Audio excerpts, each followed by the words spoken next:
Cosmos दर्पण हिंदी पाठमाला पाठ 14 देशभक्ति। देशभक्ति। अध्यापक कक्षा में छात्रों के साथ देशभक्ति पर चर्चा कर रहे हैं। अध्यापक: बच्चों, देशभक्त कौन होता है? मोनिका: सर, देशभक्त वही है जो स्वयं को देश पर न्योछावर कर दे, जैसे भगत सिंह, सुभाष चंद्र बोस, चंद्रशेखर, राजगुरु आदि। जोगेंद्र: और सर, सेना के जो जवान देश की सीमाओं की रक्षा करते करते प्राणों की आहुति देते हैं, वे भी देशभक्त हैं, जैसे मेजर करतार सिंह। सोनम: सर, जो देश से प्यार करे, उसका सम्मान करे, वह भी देशभक्त है, चाहे उसे देश के लिए प्राणों की आहुति देने का अवसर न भी मिले। कामिल: सर, जो देश पर गर्व करे और कहे कि यह मेरा देश है, वह भी तो देशभक्त होता है। देवधर: सर, मेरी नजर में तो देशभक्त वही है जो अपने तुच्छ स्वार्थों से ऊपर उठकर संपूर्ण देश के हित के बारे में काम करे। प्रवीण: सर, फिर एक किसान क्या है? एक मजदूर क्या है? यदि ये लोग ईमानदारी से अपना काम करते हैं तो ये भी तो देशभक्त हैं। अध्यापक: शाबाश बच्चों, अपनी अपनी जगह तुम सबने ठीक ही कहा है।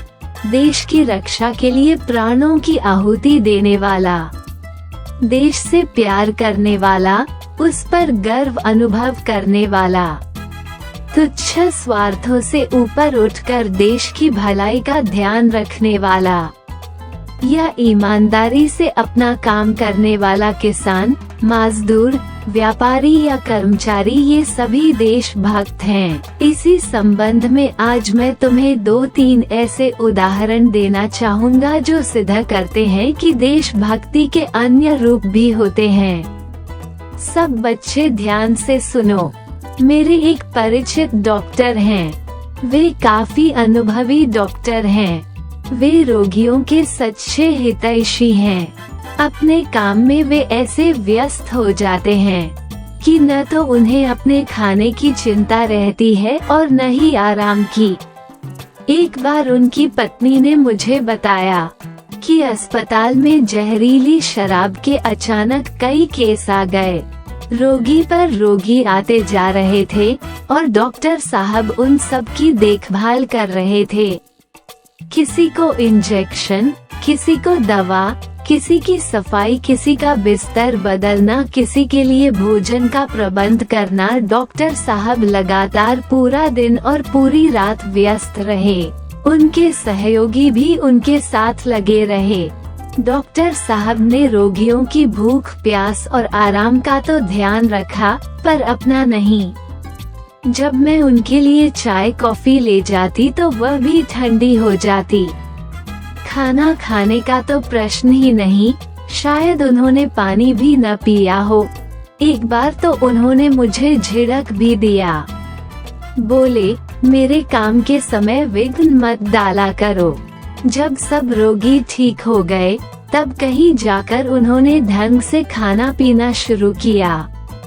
मैंने डॉक्टर साहब से इसकी चर्चा की तो उन्होंने बड़ी विनम्रता से कहा, मास्टर साहब, रोगियों की देखभाल करना मेरा पहला कर्तव्य था। डॉक्टर साहब भी देशभक्त हैं। इसी प्रकार की एक घटना और है। तब देश में अनाज की तंगी थी। एक लालाजी राशन की दुकान करते थे। उनका ये प्रयत्न रहता था कि सभी ग्राहकों को नियमित रूप से राशन मिलता रहे। दूसरे दुकानदार ग्राहकों को बहाना बनाकर लौटा देते और टरकाकर अनाज बचाकर ब्लैक में बेच देते थे। ये देखकर लालाजी के बेटे ने सुझाव दिया कि पिताजी, आप भी अनाज ब्लैक में क्यों नहीं बेच देते? कमीशन में तो दाल रोटी ही मुश्किल से निकलती है। इस पर लालाजी ने अपने बेटे से कहा, कल से तुम दुकान पर पैर मत रखना, क्योंकि तुम्हें दाल रोटी से संतोष नहीं है। सरकार ने राशन के डिपो इसलिए नहीं खोले हैं कि जनता के हिस्से का राशन ब्लैक में बेच दिया जाए। मैं जनता के साथ, सरकार के साथ और स्वयं अपने साथ बेईमानी नहीं कर सकता। मैंने लालाजी की इस बात के लिए प्रशंसा की। तब उन्होंने कहा, मास्टर साहब, यह मेरा धर्म था, इसमें प्रशंसा जैसी कोई बात नहीं। राशन वाले लालाजी भी देशभक्त हैं। एक उदाहरण और सुनिए। एक मेजर छुट्टी पर घर आया हुआ था। एक सप्ताह बाद उसकी शादी थी। उसी समय पाकिस्तान ने हमारे देश पर आक्रमण कर दिया। उसे रेजिमेंट से बुलावा आ गया कि तुरंत हाजिरी दो। उसने तुरंत रवाना होने का निर्णय कर लिया। उसकी मंगेतर ने भी कोई आपत्ति न की। उसके पहुंचते ही रेजिमेंट बांग्लादेश की सीमा की ओर रवाना हो गई। दुर्भाग्य से जिस दिन शादी होनी थी, उसी दिन उसने युद्ध में वीरगति प्राप्त की। घर वालों को सूचना मिली तो कोहराम मच गया। जिसने सुना वही शोक में डूब गया, परंतु उसकी मंगेतर ने सबको हौसला दिया। उसका कहना था कि जिस बहादुर ने देश की सीमाओं की रक्षा के लिए प्राण अर्पित किए हैं, उसकी मृत्यु हो ही नहीं सकती। वो अमर हो गया है। आज भी वो अमर शहीद की विधवा मंगेतर के रूप में उसके माता पिता की सेवा कर रही है। मेजर का नाम अमरेंद्र सिंह था और मंगेतर का अमर कौर। अमरेंद्र के माता पिता उसे अमर कहकर पुकारते हैं। उनका कहना है कि बेटा गया, बदले में बेटी मिल गई। उन्होंने अमर कौर की दूसरी जगह शादी करने का प्रस्ताव किया तो उसने उत्तर दिया, भारतीय महिला की जीवन में एक ही बार शादी होती है। अंत में एक उदाहरण और देता हूँ। एक व्यक्ति हैं जो विदेश मंत्रालय में अच्छे पद पर थे। अब वे रक्षा मंत्रालय में हैं। विदेशी दूतावासों के राजनयिकों को उनसे काम पड़ता रहता था। उनके रक्षा मंत्रालय में आने के बाद उन लोगों में से कुछ अब भी उनके पास आते जाते रहते हैं। एक बार एक राजनयिक ने उनके बेटे को अपने देश में उच्च शिक्षा के लिए छात्रवृत्ति देने का प्रस्ताव किया। उन्होंने धन्यवाद पूर्वक प्रस्ताव अस्वीकार कर दिया। इससे उनके बेटे के मन को ठेस लगी, परंतु पिता का रुख देखकर चुप ही रहा। एक दिन उनके बेटे ने उनसे ऐसी सूचना चाही जिसका उससे कोई संबंध न था।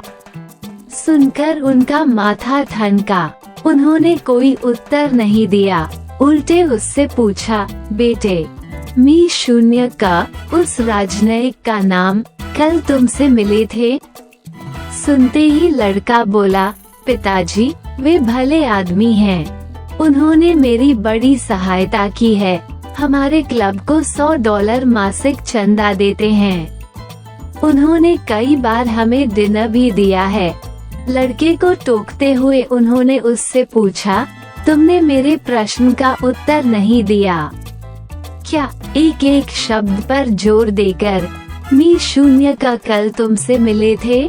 लड़के ने कहा, जी हाँ, कल वे मुझसे मिलने हमारे क्लब में आए थे और उन्होंने तुमसे कहा अपने पिता से यह सूचना लाकर दो।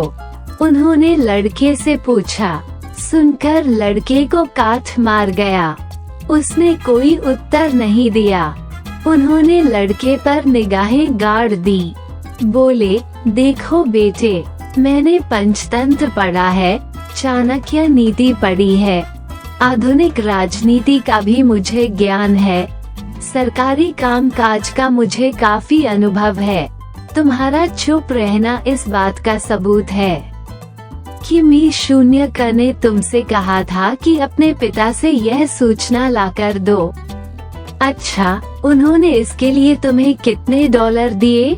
500 या 1000? लड़के का चेहरा पीला पड़ गया, पर वो बोला कुछ नहीं। तब उन्होंने लड़के की पीठ सहलाते हुए कहा, मुझे अफसोस है बच्चे, तुम मी शून्य के फंदे में फंस गए। तुम देशद्रोह के मार्ग पर जा रहे हो। प्रलोभन ने तुम्हें अंधा कर दिया है। मूर्ख लड़के, तुम नहीं जानते कि मी शून्य के लिए ये सूचना कितनी महत्वपूर्ण है और उनके हाथ में जाते ही यह सूचना देश के लिए कितनी महंगी सिद्ध होगी। मुझे तो सरकार को सारी बात बतानी ही होगी, इसका चाहे कुछ भी परिणाम हो। उन्होंने अपने प्रभाव का उपयोग कर आधे घंटे में ही उस राजनयिक को अवांछनीय व्यक्ति घोषित करवाकर उसके देश वापस भेजने की व्यवस्था कर दी। उनकी पत्नी ने भी बेटे को बहुत बुरा भला कहा। उन्होंने कहा कि ऐसे देशद्रोही बेटे से तो मैं निपुती ही भली। बच्चों, ऐसे अनेक उदाहरण हैं।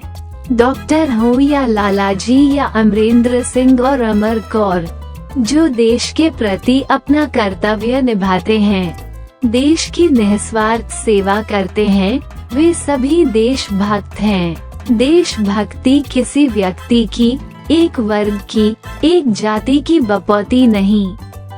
जो देश से प्यार करे, उसके हितों की रक्षा करे और समय पड़ने पर तन, मन और धन अर्पण कर दे, वही सच्चा देशभक्त कहलाता है।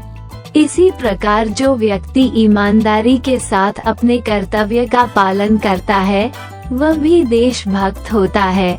सब बच्चे, जी, हम सब भी आज से ईमानदारी से अपने अपने कर्तव्य का पालन करेंगे और बड़े होकर मातृभूमि के सम्मान और उसकी रक्षा के लिए सदैव तत्पर रहेंगे। यही हमारी देशभक्ति होगी।